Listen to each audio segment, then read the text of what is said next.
discipulando para ser como Cristo es una manera de entender estas y muchas otras verdades de Dios para la humanidad.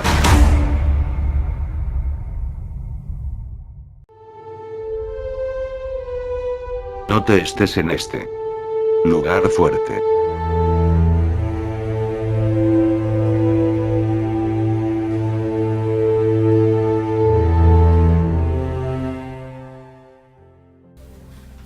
El título es No te estés en este lugar fuerte.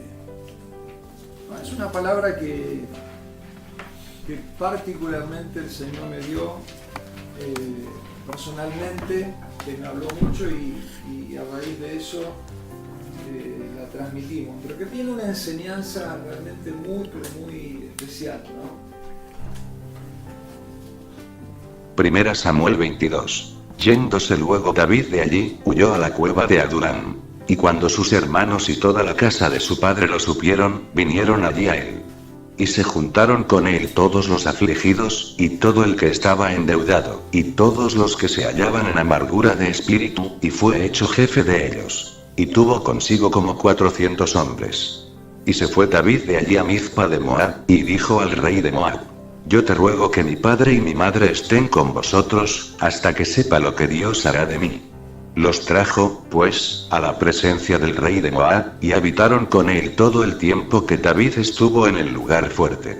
Pero el profeta Gad dijo a David: No te estés en este lugar fuerte. Anda y vete a tierra de Judá. Y David se fue, y vino al bosque de Aret. De ahí surge un poco todo este mensaje, de esta palabra que le dice el profeta Gad a David. ¿Qué le dice? No te estés, ¿dónde?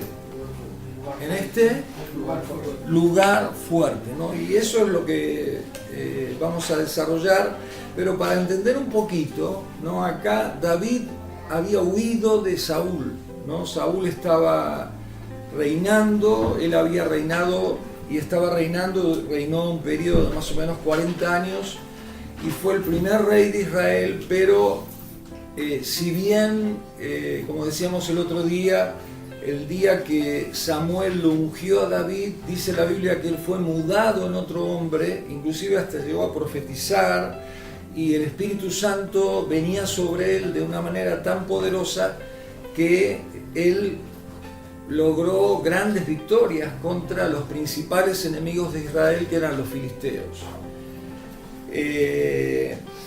Y sin embargo, él tenía el poder, pero no tenía el carácter, ¿no? O sea, es como que uno diga: yo puedo tener los dones del Espíritu, yo puedo tener los carismas, que los dones también se llaman carismas, pero no el carácter de Cristo, ¿no? Entonces, cuando uno tiene el carisma y no tiene el carácter, ¿no? Si el crecimiento entre el carisma y el carácter no va de la mano, tomado de la mano, finalmente se termina cayendo todo, ¿no? Porque lo más importante no es el carisma, sino el carácter. En realidad lo que hace el carisma es edificar el carácter, ¿no?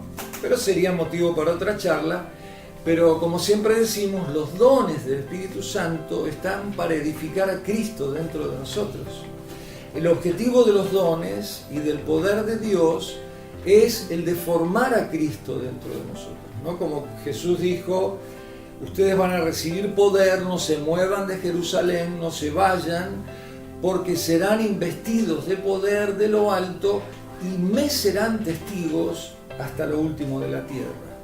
O sea, me serán testigos quiere decir que el Espíritu Santo iba a formar a Cristo dentro de esos hombres, les iba a dar el poder para vencer la humana naturaleza, el pecado, las tentaciones, para que este hombre viejo no prevalezca sobre el nuevo hombre que es Cristo, que está dentro de nosotros, y finalmente comenzar a tener el carácter de Cristo, ¿no? Tener las características. Carácter viene de características, ¿no? Y el carácter de Cristo son las características de Dios, ¿no? O sea, lo que el hombre perdió y que ahora estamos recuperando cada día gracias a Cristo que vive dentro de nosotros. Ahora, desgraciadamente, hay quienes se quedan con el poder y no dedican su vida a formar el carácter, ¿no? Entonces, uno ha visto a lo largo, por lo menos en lo que me toca a mí, de lo que conozco del cristianismo, ver ministerios enormes, que en un momento fueron tremendos ministerios, y se cayeron, se derrumbaron en un día, porque esos hombres no tenían el carácter de Cristo, ¿no? Tenían el carisma, tenían los dones, pero no tenían el carácter. Entonces, esto pasaba con Saúl. Él tenía el poder de Dios, pero su corazón no se amoldó al corazón de Dios. Y esto lo vamos a leer, no sé si está en la próxima, pero es Primera de Samuel, capítulo 15, versículo 22 y 23, ¿no? Y Samuel dijo: Se complace Jehová tanto en los holocaustos y víctimas, como en que se obedezca a las palabras de Jehová. Ciertamente el obedecer es mejor que los sacrificios, y el prestar atención que la grosura de los carneros. Porque como pecado de adivinación es la rebelión, y como ídolos e idolatría la obstinación. Por cuanto tú desechaste la palabra de Jehová, él también te ha desechado para que no seas rey. Ahora, miren frente a esto, ¿no? O sea, frente a esto, ¿qué le importó a Saúl, ¿no? O sea, Saúl, el otro día lo decíamos, ¿no? Estaba en representación de Dios. O sea, él estaba reinando en lugar de Dios. O sea, él tenía que ser un modelo de Dios, pero su carácter tenía que expresar a Dios, ¿no? Y en este caso, él fue desobediente a Dios. Entonces, fíjense que el tema central de toda la historia de la salvación, tanto de la caída del hombre como de la redención, es la obediencia. Este es un tema central, la obediencia es un tema central, tanto de la caída del hombre, el hombre cayó por desobediencia, Cristo murió por causa de nuestra desobediencia, y Él tuvo que ser obediente hasta la muerte, y muerte de cruz, para que nosotros recuperemos el carácter de Dios. Y la redención se logra a través únicamente de la obediencia. Ahora, en esto Saúl no estaba manifestando a Dios, porque era desobediente. O sea, fue tan desobediente que Dios lo desechó y lo arrancó como modelo de Dios, y ahí mismo decidió levantar a David. Ese mismo día decidió levantar a David. Ahora fíjense frente a esto, ¿qué fue lo que le importó a Saúl, ¿no? Porque decíamos que Saúl se amaba más a sí mismo que a Dios. Saúl no era obediente a Dios, era rebelde. Saúl le gustaba más que los hombres lo glorificaran a él, más que él glorificara a Dios y llevar al pueblo a que glorificara a Dios. Fíjense el versículo 25, lo que le pide a Samuel como profeta, ¿no? Lo único que le interesa.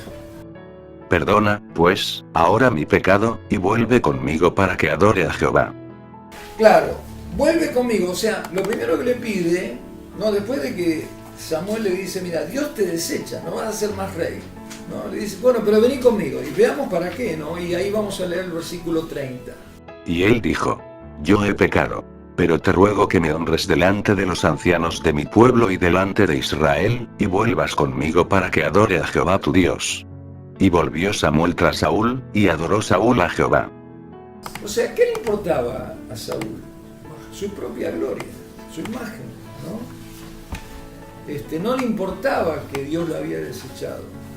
Bueno, a partir de ese día, ¿sí? A partir de ese día, se llenó de envidia, se llenó de celos, de amargura, y el Espíritu de Dios se apartó de él. Pero lo que viene luego de eso, lo que siguieron a ese ungimiento, de un trato muy duro, fueron años de mucho dolor, de mucho sufrimiento, de ser desterrado, de tener que esconderse, de vivir padeciendo que su mismo rey lo persiguiera, tuviera que escaparse, que su familia tuviera que esconderse. Anduvo en cuevas de un lugar para otro, escondiéndose porque lo buscaban para matarlo. Y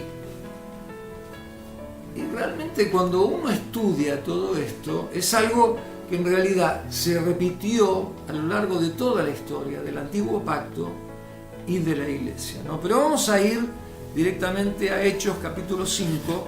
Hechos 5. Y ahora os digo, apartaos de estos hombres, y dejadlos. Porque si este consejo o esta obra es de los hombres, se desvanecerá. Mas si es de Dios, no la podréis destruir. No seáis tal vez hallados luchando contra Dios. Y convinieron con él. Y llamando a los apóstoles, después de azotarlos, les intimaron que no hablasen en el nombre de Jesús, y los pusieron en libertad. Fíjense, ¿no? En ese momento es cuando, para que entendamos, ya había descendido el Espíritu Santo, Jesús había formado su cuerpo en la tierra, ¿no? Y estableció a la iglesia, ¿no? Y esta iglesia comienza a predicar, ¿no? La primera vez que predica es el mismo día de Pentecostés. Ahí se agregan como 3.000 personas a la iglesia y dice que estaban todos unánimes juntos, que comenzaron a vender sus bienes, a entregárselos a los apóstoles, que nadie tenía necesidad de nada. Y luego, ¿no? Razón por la cual ahora los apóstoles están presos es porque en la segunda vez que predican es en el pórtico de Salomón, y ahí se juntó toda la gente y eran como 5.000 hombres, sin contar las mujeres y los niños, y Pedro predica el mensaje del pórtico de Salomón. Dice que ese día, ahí es donde dice, conviértanse y arrepiéntanse para que venga de parte de Dios tiempos de refrigerio, ¿no? Que esta es la clave de todo avivamiento, ¿no? Si no pasamos por este proceso de arrepentimiento, de confesión de pecados, de verdadera conversión, ¿no? Es donde Dios espera eso como una puerta para derramar nuevamente de su Espíritu. Pero acá se convierten 5.000 hombres nada más. ¿Y antes cuántos se habían convertido? 3.000 dijimos, ¿no? No solamente se convierten, sino que se bautizan, ¿no? Y claro, cuando los judíos ven esto, los meten en la cárcel, y ahí se levanta Gamaliel, y con mucha sabiduría dice estas palabras, ¿no? Dice, ahora les digo, apártense de estos hombres y déjenlos, porque si este consejo o esta obra es de los hombres, se va a desvanecer. Dice, pero si es de Dios, no la van a poder destruir.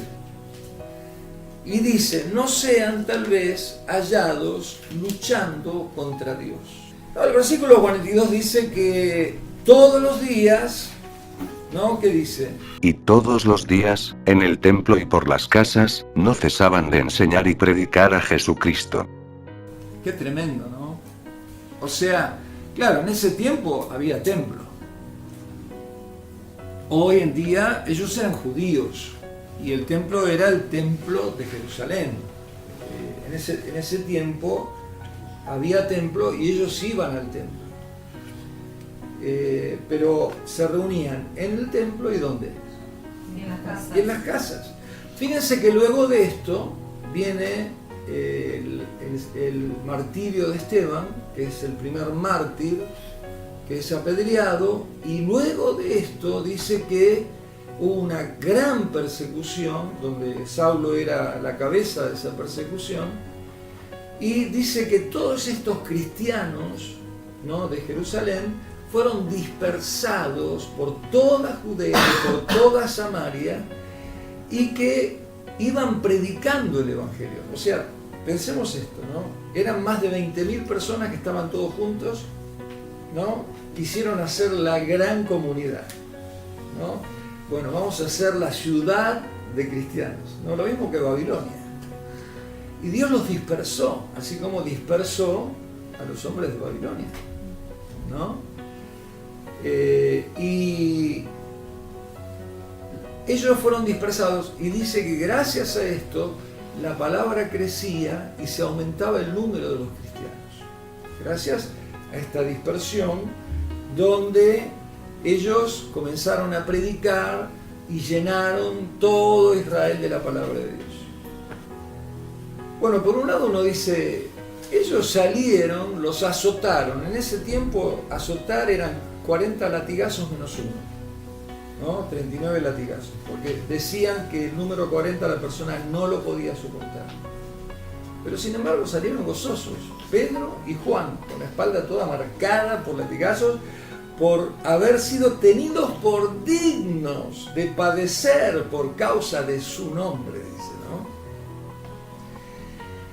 Y luego todos los días en el templo y en las casas no cesaban de enseñar y de predicar a Jesucristo. Todos los días en el templo y en las casas. Ahora decimos, en ese tiempo había templo, hoy no hay templo.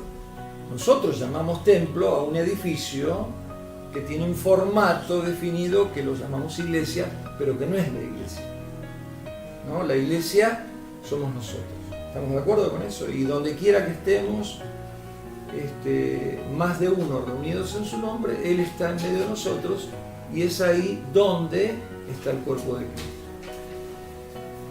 Esa primera iglesia creció en las casas. Durante 3 siglos fue una iglesia perseguida y se multiplicó en las casas. Ahora vamos directamente al tema del mensaje, ¿no? Y volvemos al versículo primero que vimos, ¿no?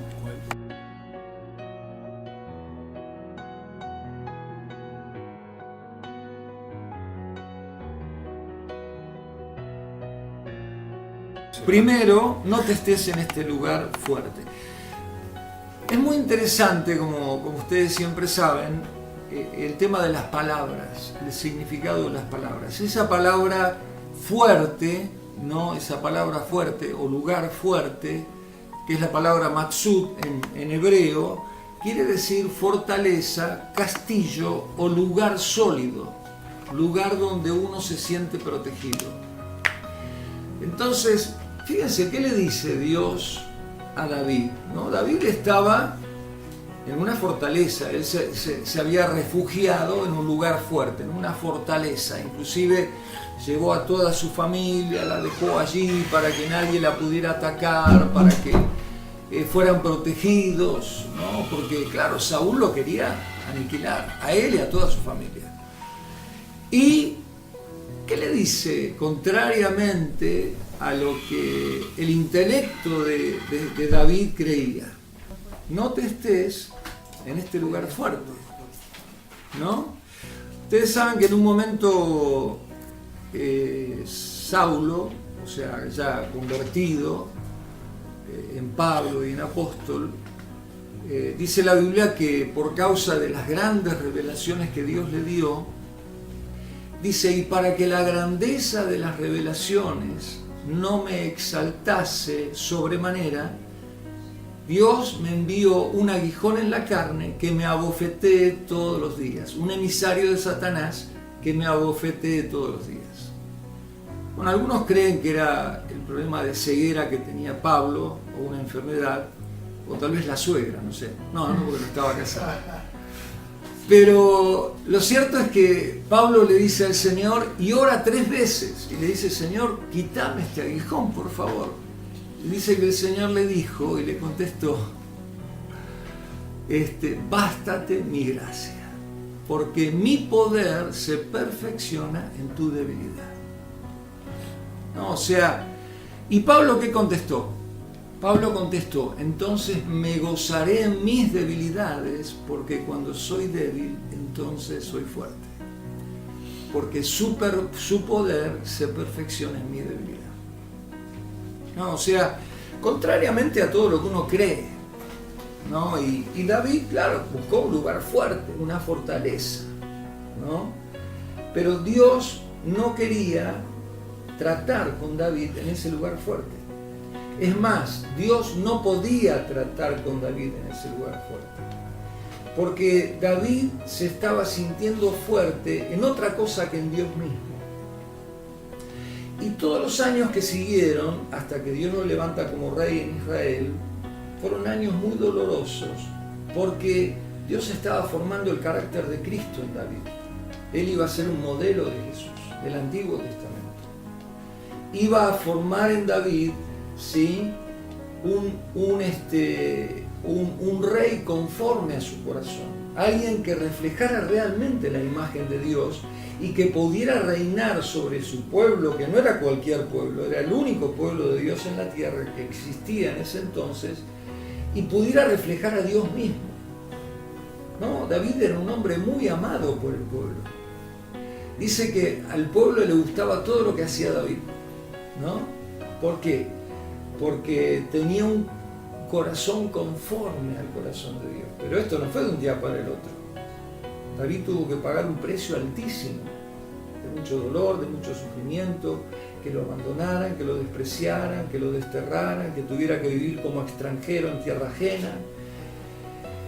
Pero todo eso estaba formando el carácter de Jesús, para que cuando él llegó al trono no pasara lo mismo que pasó con Saúl, porque Dios sabía que si no iba a pasar lo mismo, ¿no? Entonces, en realidad lo que Dios le estaba diciendo, salí de todo lugar que te da seguridad humana, abandoná tus propias fortalezas, abandoná tus propios castillos en los cuales vos te estás refugiando, te encerrás y te dan una aparente seguridad, ¿no? Nosotros tenemos lugares donde nos refugiamos, lugares que nos brindan una aparente seguridad, ¿no?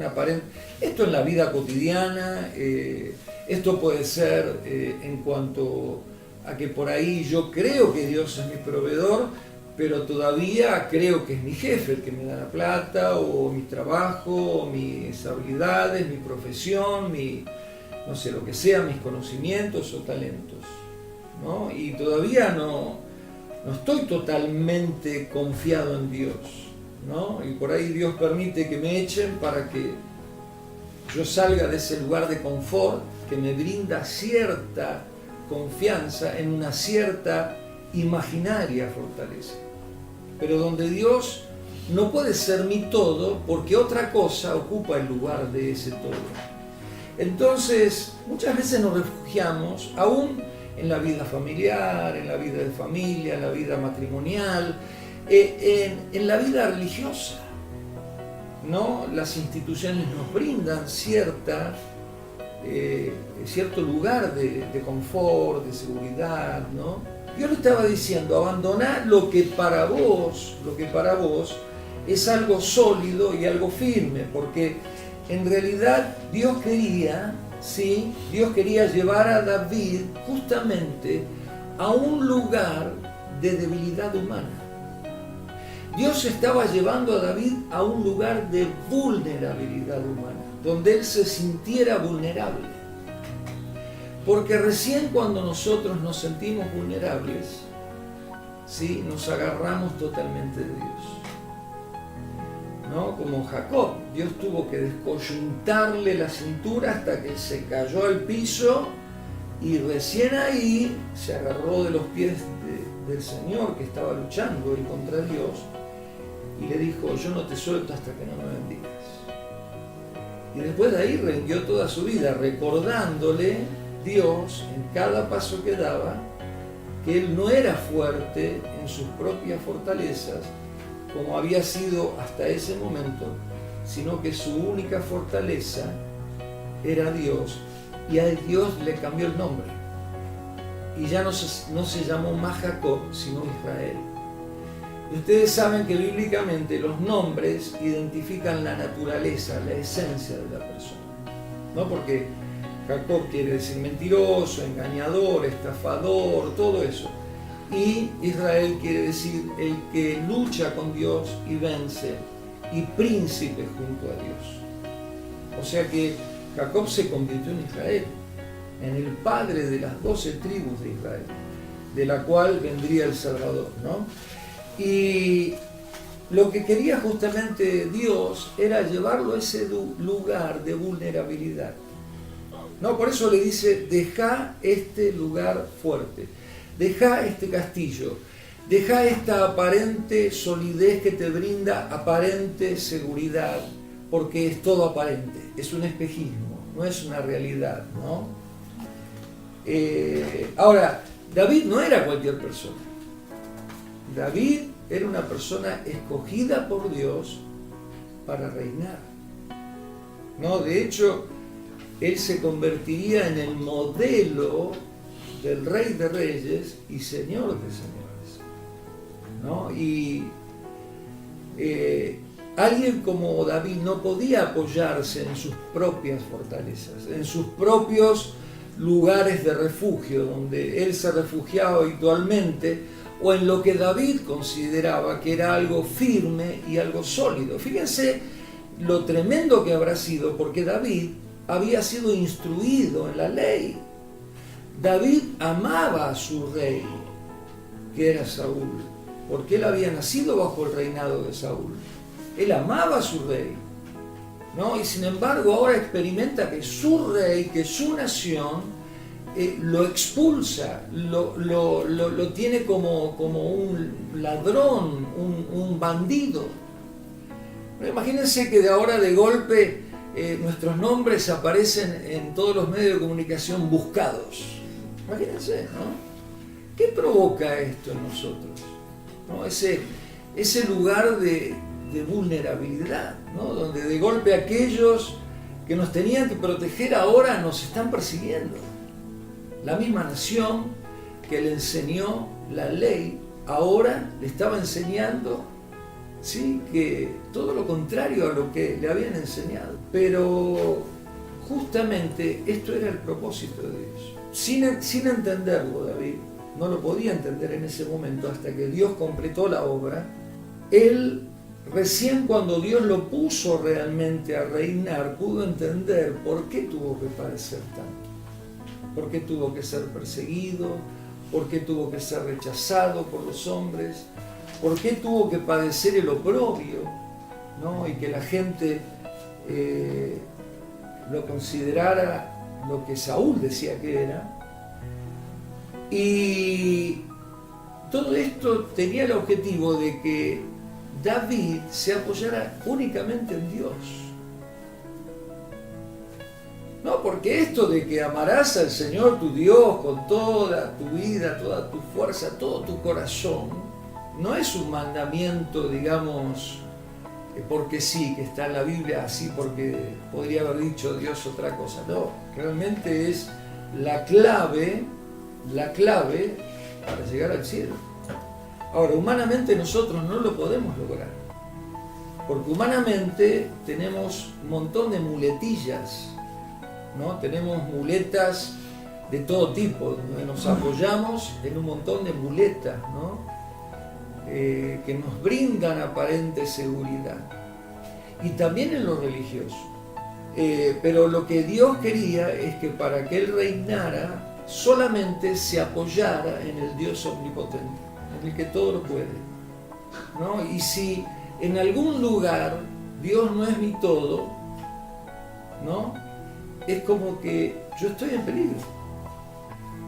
Mucho más cuando Dios me pone en lugares de mayor influencia, como David, ¿no? David se iba a convertir en un ejemplo para toda una nación. Iba a llevar a la nación de Israel y la iba a posicionar entre las naciones más importantes del momento aquel de toda la tierra. O sea, el reinado de David fue tan importante que se convirtió en el reinado más importante de toda la tierra, para que lo entendamos. Y luego el de su hijo Salomón llegó al pináculo en lo que tiene que ver con esto, ¿no? Venían de todas las naciones a rendirle pleitesía a David, a Salomón, a darle regalos, le llevaban oro de todo tipo, ¿no? Fíjense a dónde posicionó ¿no? Dios, a través de David, a Israel, a todo un pueblo, ¿no? A través de la vulnerabilidad, ¿no? Y no es casual que el Rey de Reyes y Señor de Señores nació vulnerable en un pesebre. Herodes lo quiso matar, siempre lo persiguieron, tuvieron que huir a Egipto, siempre estuvieron en contra, ¿no?, de él, y murió en aparente vulnerabilidad. Segundo, ¿no?, lo que le dice es: anda y vete, ¿a dónde? A tierra de Judá. Y esto de que Dios lo quisiera llevar, ¿no?, a tierra de Judá, no es algo casual, ¿no? Porque ¿dónde iba a reinar? ¿En qué parte de Israel? ¿No? En ese tiempo Israel tenía 12 provincias que eran 12 tribus, ¿no? Para que entendamos, Saúl reinaba en Benjamín, que estaba abajo de Judá, pegadito abajo de Judá. Pero ¿dónde iba a reinar David? ¿Y dónde iba Dios a establecer el centro del reino hasta el día de hoy todavía? Judá. ¿Y específicamente dónde? ¿En qué ciudad? Jerusalén.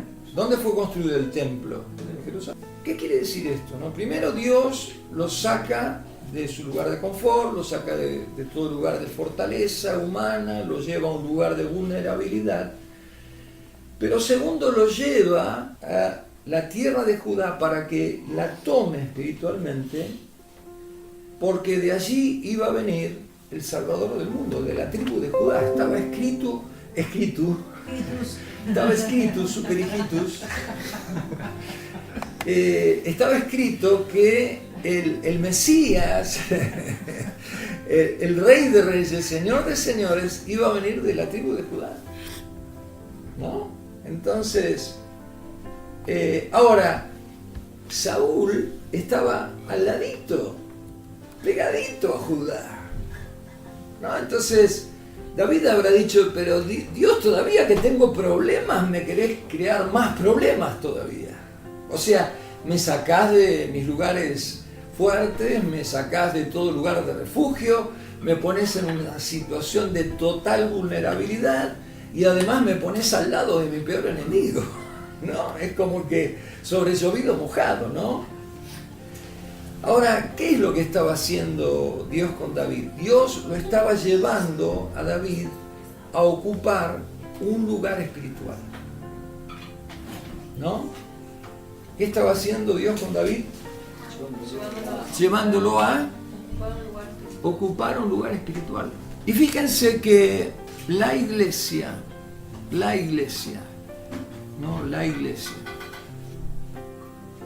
si bien está físicamente en la tierra, pero su reinado no es de la tierra. O sea, la iglesia ejerce la autoridad de Dios sobre la tierra. Pero la iglesia no puede estar posicionada en la tierra. De hecho, la iglesia debe estar posicionada en los lugares celestiales en Cristo Jesús, ¿no? Eso es lo que dice la palabra de Dios. Y Dios estaba llevando a David al lugar que Dios había determinado, en el cual él iba a ejercer el reino de Dios. Pero no era cualquier lugar. Dios había determinado que ese lugar tenía que ser Jerusalén, que ese lugar tenía que ser el monte de Sión, que es un modelo en la tierra de la verdadera Jerusalén que está en el cielo y de Sión, la celestial, dice Pablo. Nosotros tenemos que posicionarnos en ese lugar espiritual, ¿no? Y vamos a verlo esto en Efesios capítulo 1.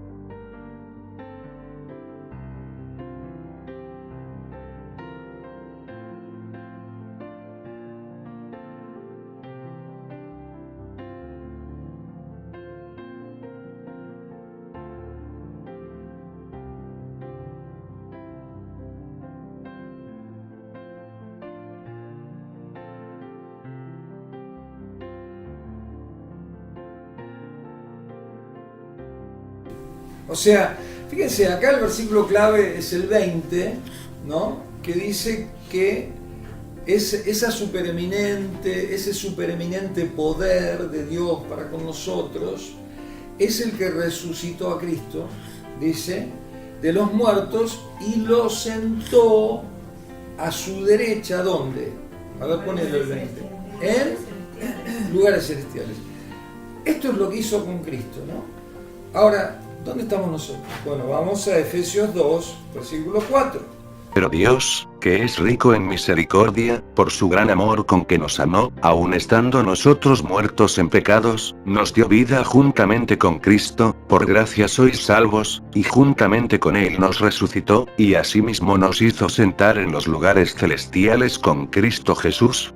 No, qué tremendo, ¿no? Porque en el capítulo 1, lo que dice Pablo es que ese supereminente y esa super grandiosa, bueno, es tremenda las palabras que usa hablando de lo que es el poder de Dios. Él dice, yo oro para que les sean iluminados los ojos del entendimiento, para que sepan realmente a qué fueron llamados, quién los llamó, qué es lo que están haciendo, ¿no? De parte de quién ustedes fueron llamados y para representar a quién ustedes fueron llamados, ¿no? Y habla de que Él, ¿no?, con ese poder lo resucitó a Cristo de los muertos y además lo hizo sentar a la diestra del Padre. Pero en el capítulo 2 dice, juntamente con Él, ¿qué hizo? O sea, no solo a Cristo lo resucitó, sino que nos resucitó a nosotros, ¿no? Si nosotros hoy participamos de la naturaleza de Dios, si hoy nosotros tenemos el Espíritu Santo, es porque hemos nacido de nuevo. Si hoy nosotros podemos ver y entender las cosas del reino de los cielos, es porque, como le dijo Jesús a Nicodemo, en Juan capítulo 3, hemos nacido del Espíritu de Dios, ¿no? Hemos sido convertidos en nuevas criaturas, donde las cosas viejas pasaron y son todas hechas nuevas. Y nos resucitó junto con Cristo, ¿no? O sea, Juan dice en una de sus cartas, el que tiene al Hijo tiene la vida. Y el que no tiene al Hijo no tiene la vida. O tenés al Hijo y resucitaste y tenés la vida, o no tenés al Hijo, no resucitaste y no tenés la vida. Amén. Por eso Jesús dijo, el que vive y cree en mí, aunque esté muerto vivirá, y yo le resucitaré en el día final. Esto quiere decir que ¿dónde estamos posicionados nosotros? Según lo que dice la palabra de Dios. Claro. Ahora, ¿dónde estamos físicamente? Estamos en la tierra.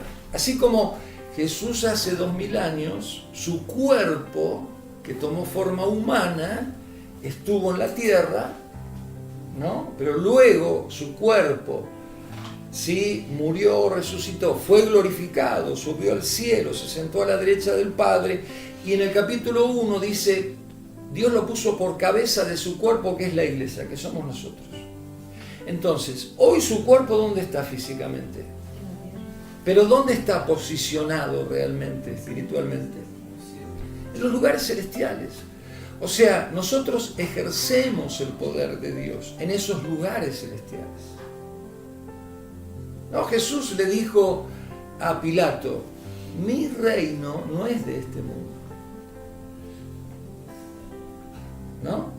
Y cuando Jesús comenzó a predicar, lo primero que dijo, arrepiéntanse porque el reino de los cielos se acercó a ustedes. Y luego a los discípulos les dijo, a ustedes Dios les ha concedido darles, ¿qué cosa? El reino. Entonces, así como David ejercía en el antiguo pacto el reino en lugar de Dios, era el representante realmente, o sea, como representante de Dios, él estaba gobernando al pueblo de Dios. Y de hecho, no solo David tenía la visión de que gobernaba sobre Israel, sino que David sabía, y uno leyendo todos los salmos se da cuenta de eso, que él reinaba sobre todas las naciones. David sabía que Dios, a través de Israel, estaba reinando sobre todas las naciones de la tierra. Bueno, hoy en día la iglesia hace lo mismo. Pero ¿dónde nos tenemos que posicionar para eso? Entender que estamos en la tierra, pero no somos de la tierra. Jesús dijo en Juan capítulo 17, Padre, yo no te pido que los quites del mundo, o sea, dejalos en la tierra, ¿no? Pero ellos no son del mundo. O sea, nosotros no somos del mundo. Estamos todavía en el mundo, pero no somos del mundo, ¿no? De hecho, hemos nacido de lo alto y nuestra ciudadanía, ¿dónde está? De donde esperamos a nuestro Salvador, dice la palabra. Pero nosotros tenemos que posicionarnos en ese lugar de autoridad. Ahora, ¿cómo lo voy a lograr? Primero, saliendo de todo lugar de confort, saliendo de todo lugar donde Dios no es mi todo y donde yo me siento seguro en cuestiones humanas, ¿no? Porque para que Dios realmente reine en mi vida y desde mi vida hacia los demás, y nosotros como iglesia y como cuerpo de Cristo podamos reinar sobre todas las naciones de la tierra, tenemos que salir de todo lugar que nos hace fuertes humanamente, entrar en ese lugar de vulnerabilidad donde Dios es nuestro todo. Y lo último que le dijo Dios es como la frutilla del postre que lo vamos a ver ahora. Pero, claro, yo me imagino, ¿no? Dios le dijo, todavía que estoy mal, Dios me está llevando al lado de mi enemigo. Al lado de mi enemigo Saúl. ¿Por qué Dios me pones en esta situación? Todavía que estoy lleno de problemas, me agregas otro problema. Claro, ahí me queda solamente Dios como recurso, ¿sí o no? Creo que los grandes hombres que cambiaron la historia de la humanidad, los hombres de Dios que cambiaron la historia, fueron hombres que pasaron por lugares de mucha vulnerabilidad, por lugares donde fueron extremadamente llevados a lugares muy incómodos, ¿no? Muy desagradables a nivel humano, donde uno no quisiera estar en ese lugar, uno quisiera otra cosa. Amén. Pero desde allí es donde Dios los levantó. Y si no estaban dispuestos a pasar por ese lugar, Dios no los podía levantar. Porque si ellos no salían de ese lugar que les brindaba un aparente confort, seguridad, Dios nunca hubiera podido ser todo para ellos. ¿Se entiende esto?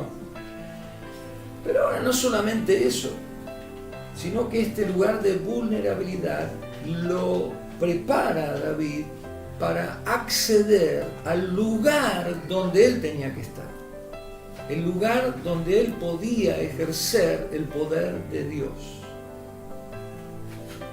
¿no? Y si bien David pudo haber dicho esto, pero la Biblia dice que todas las cosas ayudan a bien de los que aman a Dios. Ahora decimos, amar a Dios no es cualquier cosa. Amar a Dios es amarlo con todo el corazón, donde no hay otra persona que ocupe el lugar de Dios. Después viene todo lo demás. O sea, después que venga todo lo demás, la familia, los hijos, el trabajo, las responsabilidades, mi ciudadanía, no sé, mi profesión, el dinero, mi carrera, pero siempre y cuando yo ame a Dios con todo mi corazón. ¿No? Y como un día dijimos, el corazón es ese lugar donde yo decido voluntariamente quién quiero ser. Eso es el corazón. Es el lugar que Dios nos da a los hombres para ser semejantes a Él, en este sentido, que podamos decidir quién queremos ser.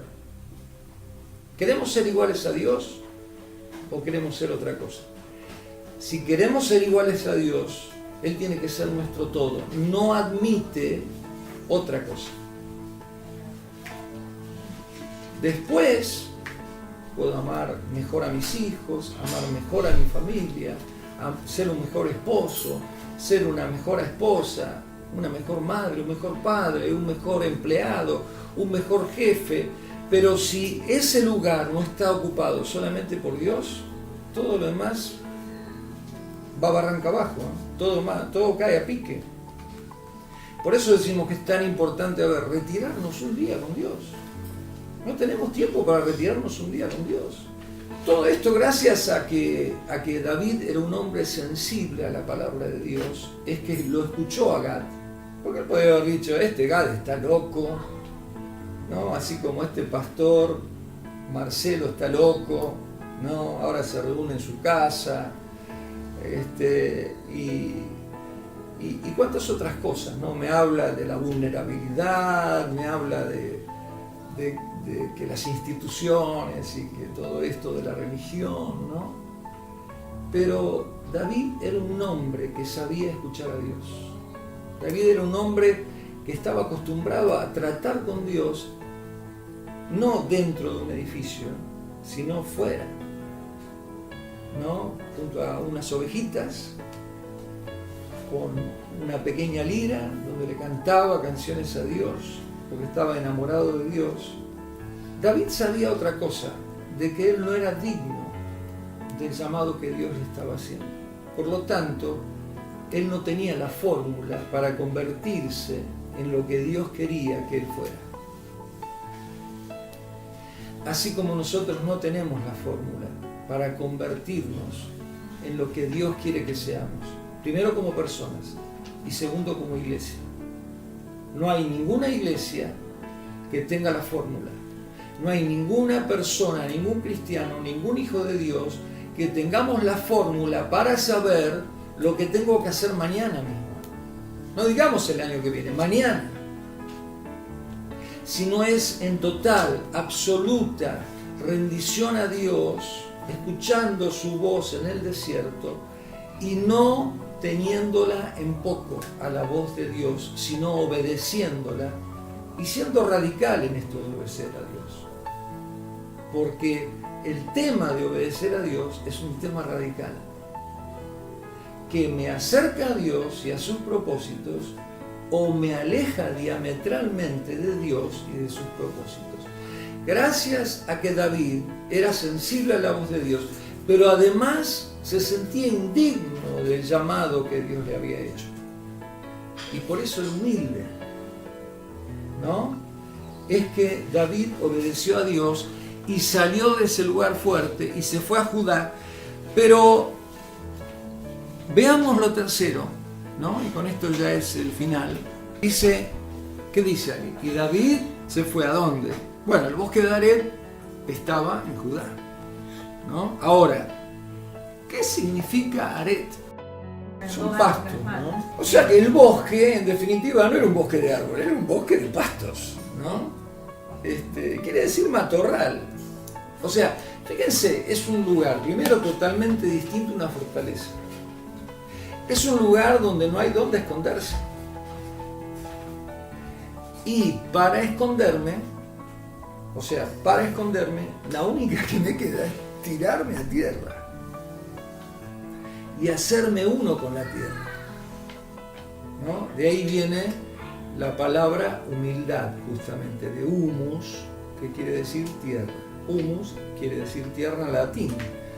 Entonces, si yo soy humilde, humus, humilde, la única posición que puedo adoptar frente a Dios es esta de estar tirado en tierra.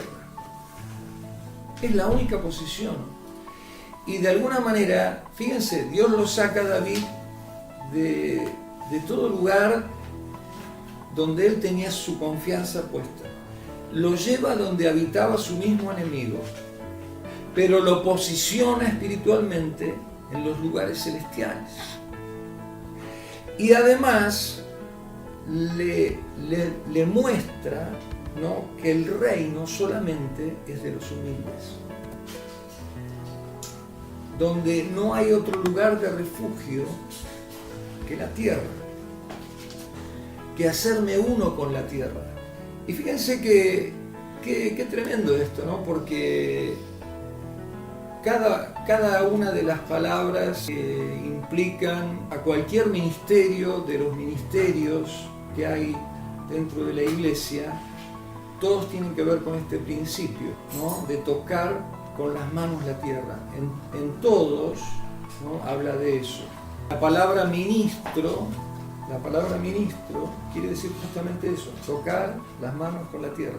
Esto que hoy en día se exalta, ¿no? A un ministro del Evangelio, bueno, ministro quiere decir justamente eso, quiere decir sirviente, quiere decir el que toca con las manos la tierra, el que está dispuesto a humillarse, el más humilde. Por eso Jesús dijo, el más grande de ustedes será el más humilde de ustedes. Y realmente lo que dice la palabra de Dios es que Dios tiene un pacto con los humildes, ¿no? Y que la única manera en que yo puedo acercarme a Dios es a través de la humildad. Quiero leer algo, ¿no? Porque hoy estoy más convencido que nunca que estamos a punto, ¿no? Como el otro día decíamos, así como Dios destituye a Saúl, porque si bien él había derramado su poder sobre él, pero él no trabajó para ser igual a Cristo, ¿no? Y lo desechó Dios y levantó a David. Yo creo que hoy Dios está a punto de hacer lo mismo con la iglesia. Saúl se convirtió en una persona soberbia que buscaba su propia gloria, que le importaba, se levantó un monumento. ¿Vieron que se levantó un monumento? Hizo que todo el pueblo girara alrededor de su monumento. Quiso levantar su propio nombre y no el nombre de Dios. Y yo hoy, más que nunca, estoy convencido de que Dios está haciendo lo mismo, ¿no? Dios está derribando un modelo que se salió del eje de iglesia, un modelo de iglesia que se salió de la esencia de Cristo, que es la humildad, y que cayó en una gran soberbia, ¿no? Donde hoy la iglesia está refugiada en sus propios nombres, edificios, instituciones, religiosidad. Y Dios está levantando un nuevo modelo de iglesia y Dios está levantando los nuevos Davides. Pero esto no pasó ahora, por eso yo el otro día decía, no nos escandalicemos de que yo diga esto. Porque si uno estudia un poquito de la historia del Antiguo Testamento y de los 2000 años de cristianismo, esto pasó siempre, constantemente. Constantemente aquellos que fueron levantados por el poder de Dios, que no eran nada y provocaron grandes transformaciones en la sociedad y en la historia, luego cayeron, ¿sí?, de ese lugar y se volvieron soberbios, orgullosos, y Dios tuvo que destituirlos y levantar a otros. Pasó siempre. Fíjense lo que dice Gálatas 3. Tan necios sois. Habiendo comenzado por el Espíritu, ¿ahora vais a acabar por la carne? Claro, luego de eso Pablo dice, la verdad que me da lástima haber trabajado con ustedes en vano. ¿No? Lamento haber trabajado con ustedes en vano. ¿No? Dice, porque ustedes comenzaron por el Espíritu y ahora han terminado por la carne. Ahora, esto tiene que ver con la naturaleza humana, no tiene que ver...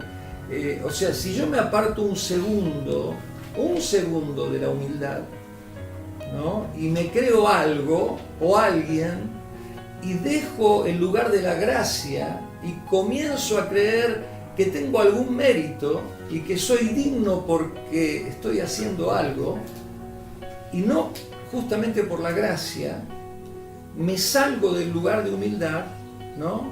Y me salgo del lugar de la gracia y termino en la carne, automáticamente. No sé si se entiende esto. Porque el espíritu que está dentro de nosotros es un espíritu de humildad. Porque Cristo es humilde, es manso, es dócil, es humilde. Y si yo me salgo de ese lugar de humildad, de humus, de contacto con la tierra, donde Él es mi todo, ¿no? Y me creo algo y comienzo a creer que porque el poder de Dios está sobre mí, yo tengo alguna capacidad, alguna habilidad personal fuera del Espíritu de Dios. Y comienzo a creer en lo que soy humanamente, en la dignidad que me da ese poder de Dios. Entonces, Dios comienza a resistirme, porque el Espíritu que Él ha hecho morar dentro de mí ¿sí?, resiste a la soberbia. Y cuando nosotros caemos en la soberbia, Dios comienza a resistirnos y terminamos en la carne. Ahora, esto es algo que se repitió a lo largo de toda la historia de la fe, no solamente del Nuevo Testamento, sino del Antiguo Testamento. Y esto va a volver a pasar hoy, y no nos escandalicemos, por favor, de esto. Porque así como dijimos que el primer discurso de Pedro fue: arrepiéntanse y conviértanse para que el Señor envíe tiempos de refrigerio sobre ustedes. Es el único camino.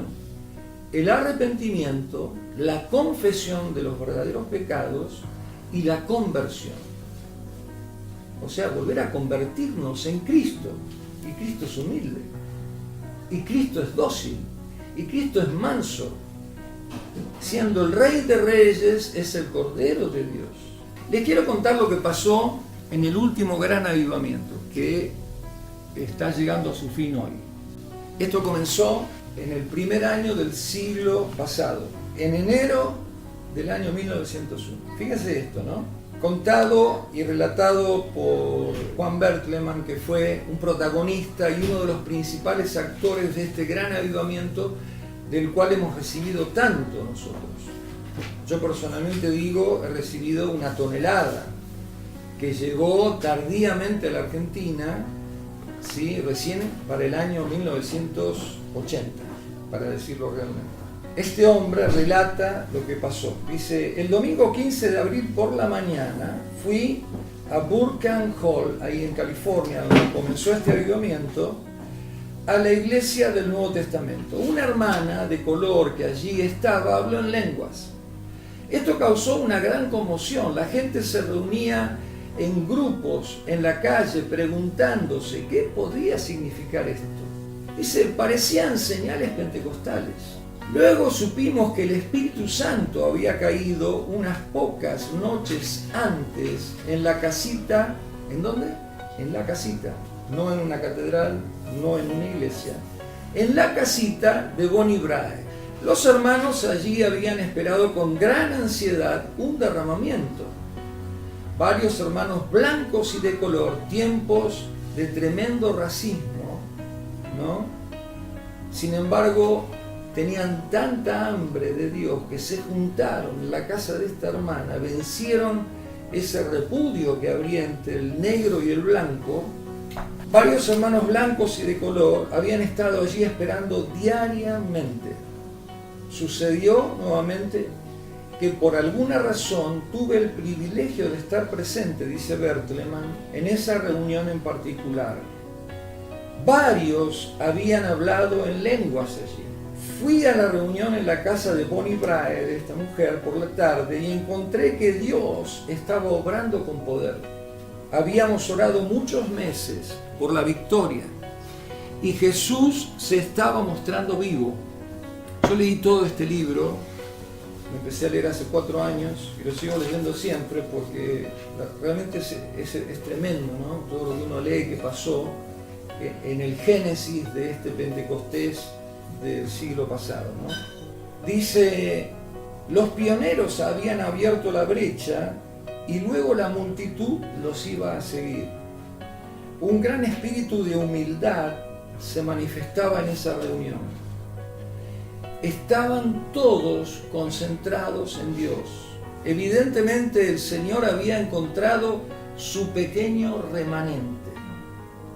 Afuera, dice, como siempre, a través de los cuales Él podría hacer su voluntad. Esto Él no lo podía hacer en ninguna catedral, en ninguna institución, en ninguna obra misionera de aquel entonces, porque todas ellas estaban en las manos de los hombres, y el Espíritu de Dios allí no podía obrar. Otros, muchos más pretenciosos, habían fallado porque lo que el hombre estima había sido dejado de lado y una vez más el Espíritu había vuelto a nacer en un humilde establo, fuera de las instituciones eclesiásticas como siempre. Y dice Bertlemann, ¿no? un cuerpo debe ser preparado en arrepentimiento, en humillación, para que venga el derramamiento del Espíritu Santo. Martín Lutero comenzó la Reforma en un edificio a punto de derrumbarse.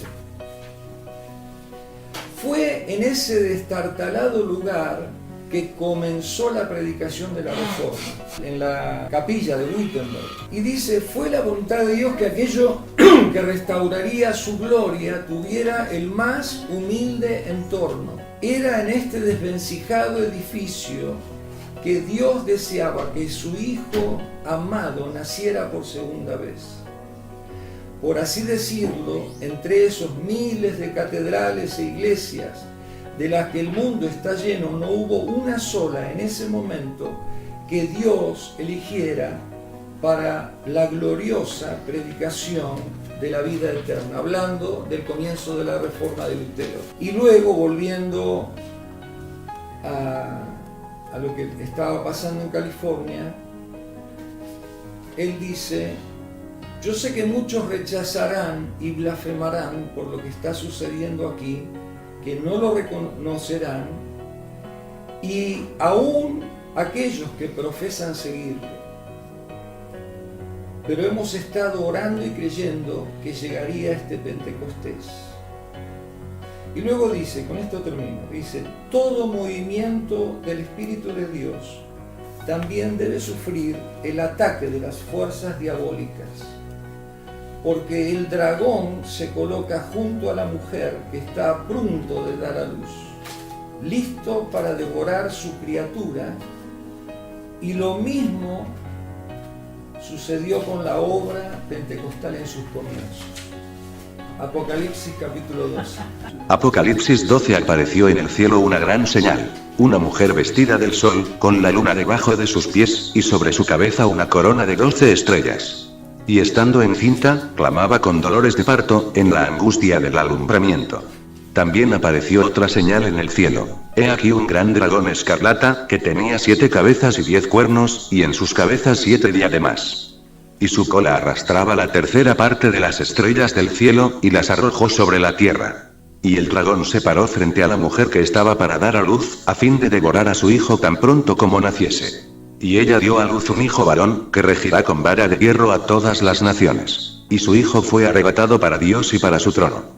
Y la mujer huyó al desierto, donde tiene lugar preparado por Dios, para que allí la sustenten por 1260 días. Fíjense que claro, esto es un versículo del Apocalipsis, pero la palabra de Dios es profética y sabemos que tiene muchos cumplimientos. Ahora, Bert Lehmann hace mención a que en ese momento, así como siempre, así como primero surgió Jan Hus, que nació 2 siglos antes que Lutero y lo quemaron en la hoguera, y él profetizó diciendo, a mí me van a matar, ¿no? Porque Hus quiere decir ganso, ustedes pueden matar este ganso, pero 2 siglos más tarde van a ser un cisne que no lo van a poder matar. Por eso Lutero fue llamado el cisne.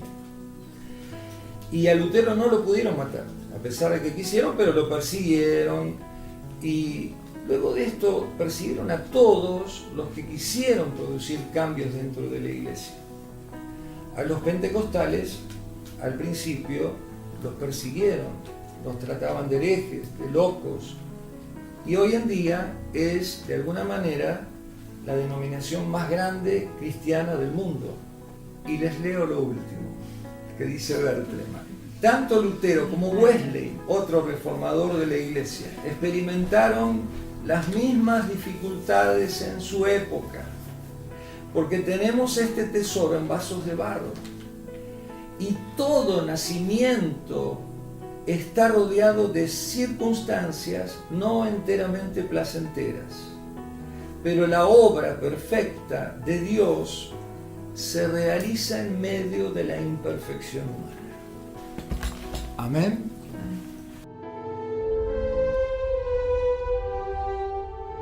No te estés en este lugar fuerte.